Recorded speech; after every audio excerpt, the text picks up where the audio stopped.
السلام عليكم، مرحبا بكم في وصفة جديدة من شيوات يوسف. اليوم ان شاء الله غنقترح عليكم هذا الكوكلي اللي مشوي فوق الفخار او فوق الفحم ومتبل بتتبيله جد لذيذه.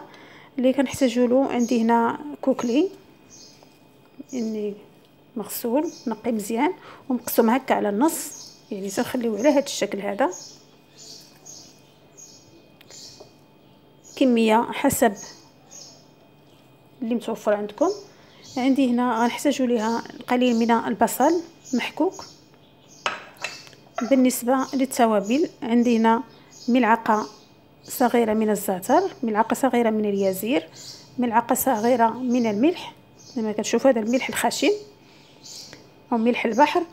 عندي هنا ملعقه من الثوم بودره او ضمه ديال الثومه. عندي هنا ملعقه صغيره من الكمون، ملعقه صغيره من الابزار او الفلفل الاسود، وغادي نحتاج ملعقه كبيره من المطاط، القليل من زيت الزيتون، وملعقه من الخل. انا عندي هذا الخل هذا ديال الحامض، الا ما توفرش نديروا ملعقه من الحامض معصور او الليمون الحامض معصور. اذا هادو هما التوابل. اذا بسم الله غادي نبدا نجهز في الحشوه ديالي او التتبيله عفوا. غادي ناخذ البصل. التتبيله تتجي لذيذه جدا، غير هو كيخصها ترقد بمده على الاقل ساعتين. غادي ناخذ زيت الزيتون، قليل من زيت الزيتون. غادي نحمل هاد التوابل كلها هي، وغناخذ ملعقه كبيره او ملعقتين صغيرتين من المطارد او الخردل، وغادي نحتاج ملعقه من الليمون الحامض او الخل الليمون.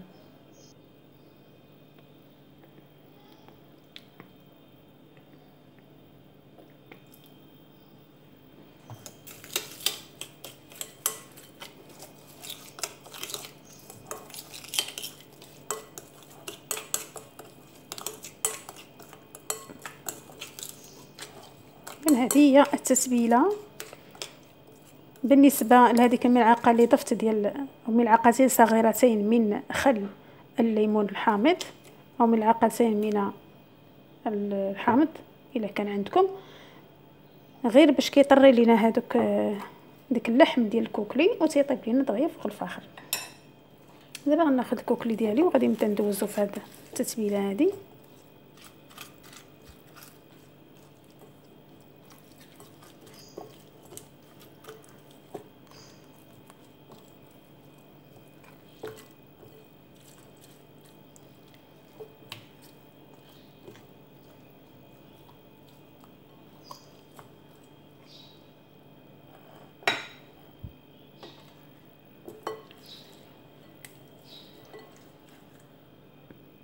نحاولوا ندخلوا هذيك الشرموله حتى بين الجلده